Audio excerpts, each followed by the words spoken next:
वाराणसी में अधिवक्ताओं ने मंगलवार को न्यायपालिका में कथित भ्रष्टाचार के खिलाफ अनूठे तरीके से विरोध प्रदर्शन किया।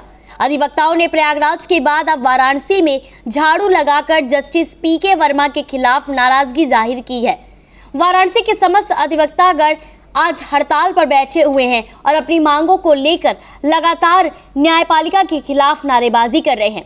विरोध कर रहे अधिवक्ताओं का कहना है कि न्यायपालिका को पारदर्शी और निष्पक्ष बनाने के लिए यह प्रदर्शन किया जा रहा है। उन्होंने न्यायपालिका में फैले कथित भ्रष्टाचार की सफाई के प्रतीक के रूप में झाड़ू लगाया। अधिवक्ताओं का कहना रहा कि वे न्याय व्यवस्था की पवित्रता बनाए रखने के लिए प्रतिबद्ध है और भ्रष्टाचार के खिलाफ उनकी लड़ाई जारी रहेगी। इसको लेकर सेंट्रल बार एसोसिएशन के पूर्व अध्यक्ष विवेक शंकर तिवारी ने बताया कि जब तक न्याय प्रणाली में पारदर्शिता नहीं आएगी तब तक वे शांत नहीं बैठेंगे। जिस प्रकार से जस्टिस पीके वर्मा के घर से नोटों का बंडल बरामद हुआ और उसके बाद भी जल्दी में उन्हें उत्तर प्रदेश के दूसरे न्यायालय में ट्रांसफर कर दिया गया, यह जाहिर करता है कि न्याय व्यवस्था में भ्रष्टाचार का भरमार है और न्यायपालिका इससे सवालों के घेरे में है। इसी को लेकर हम सभी अधिवक्तागण हड़ताल पर हैं। न्यायपालिका में जो भ्रष्टाचार चला आ रहा है, इसकी मांग समय समय पर अधिवक्ता समाज अपने बार एसोसिएशन के माध्यम से उठाता रहा है, लेकिन कान में जूं न रेंगने वाली स्थिति हमारे माननीय सर्वोच्च न्यायालय की और उच्च न्यायालय की रही है। जस्टिस वर्मा के दिल्ली उच्च न्यायालय के न्यायमूर्ति जस्टिस वर्मा के आवास पर जिस प्रकार से नोटों का जखीरा बरामद हुआ, या कहीं न कहीं जो भ्रष्टाचार की बात अधिवक्ता समाज द्वारा उठाई जा रही है, यह बलवती हो रही है। ये नहीं कहीं न कहीं दाल में काला है। और आनंद फानन में माननीय सर्वोच्च न्यायालय ने जस्टिस वर्मा का तबादला उत्तर प्रदेश इलाहाबाद हाई कोर्ट में कर दिया। तो क्या उत्तर प्रदेश की न्यायपालिका गंदगी को ढोने के लिए है? क्या देश की जितनी गंदगी है वो उत्तर प्रदेश में ही आप थोप देंगे? तो इसके विरोध में और हम स्थानीय लोग आज उच्च न्यायालय बार एसोसिएशन के लोग इसी के विरोध में हड़ताल पर हैं।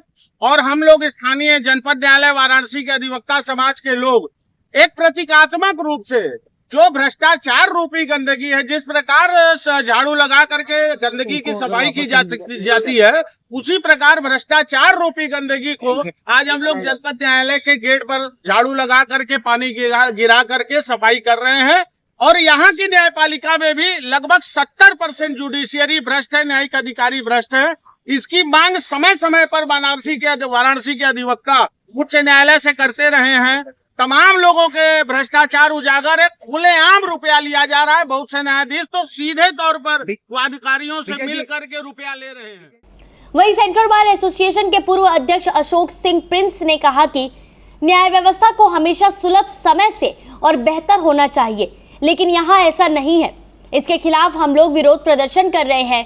हम यहाँ की न्याय व्यवस्था के खिलाफ अपनी आवाज बुलंद तब तक करते रहेंगे जब तक कि हमारी मांगे पूरी नहीं हो जाती और जस्टिस पीके वर्मा के खिलाफ कोई सख्त कार्रवाई नहीं हो जाती। जब आपके खिलाफ प्रथम दृष्टया इतना पक्का और प्रमाणित सबूत उपलब्ध है, उस न्यायाधीश को किसी दूसरे उच्च न्यायालय में ट्रांसफर करने का क्या औचित्य? क्यों ने उसका पावर सीज करके उसके खिलाफ इंक्वायरी जब तक गठित हो, जब तक उसकी इंक्वायरी का परिणाम न आ जाए, तब तक उनको अब्सटेन किया जाए from judicial work. Why this step has not been taken by the apex court? Vivek ji ने एक बड़ा आरोप लगाया है न्यायपालिका पे और जजों पे, तो इसको लेके आप ये आरोप नहीं है, ये आरोप नहीं है। मैंने कहा कि बेसिक और वादकारी का हित सर्वोच्च है, ये टैगलाइन। और वादकारी का हित न्याय सस्ता हो, सुलभ हो, सुगम हो, समय से हो, उसका दोषारोपण केवल अधिवक्ताओं पर किया जाता है, जबकि न्यायालय के तमाम सारे ये आरोप नहीं है। बहुत सारे न्यायालयों के विरुद्ध बार एसोसिएशन की मांग है लिखित प्रमाण सहित। आज एक जजमेंट हुआ, आज बेल हुई, कल वो बेल खारिज हो गई, परसों खारिज बेल नरसों एक्सेप्ट हो गई, वही बेल दूसरे वकील की खारिज हो गई, किसी और खास वकील की हो गई। ये भ्रष्टाचार और के ग्लेयरिंग एग्जाम्पल।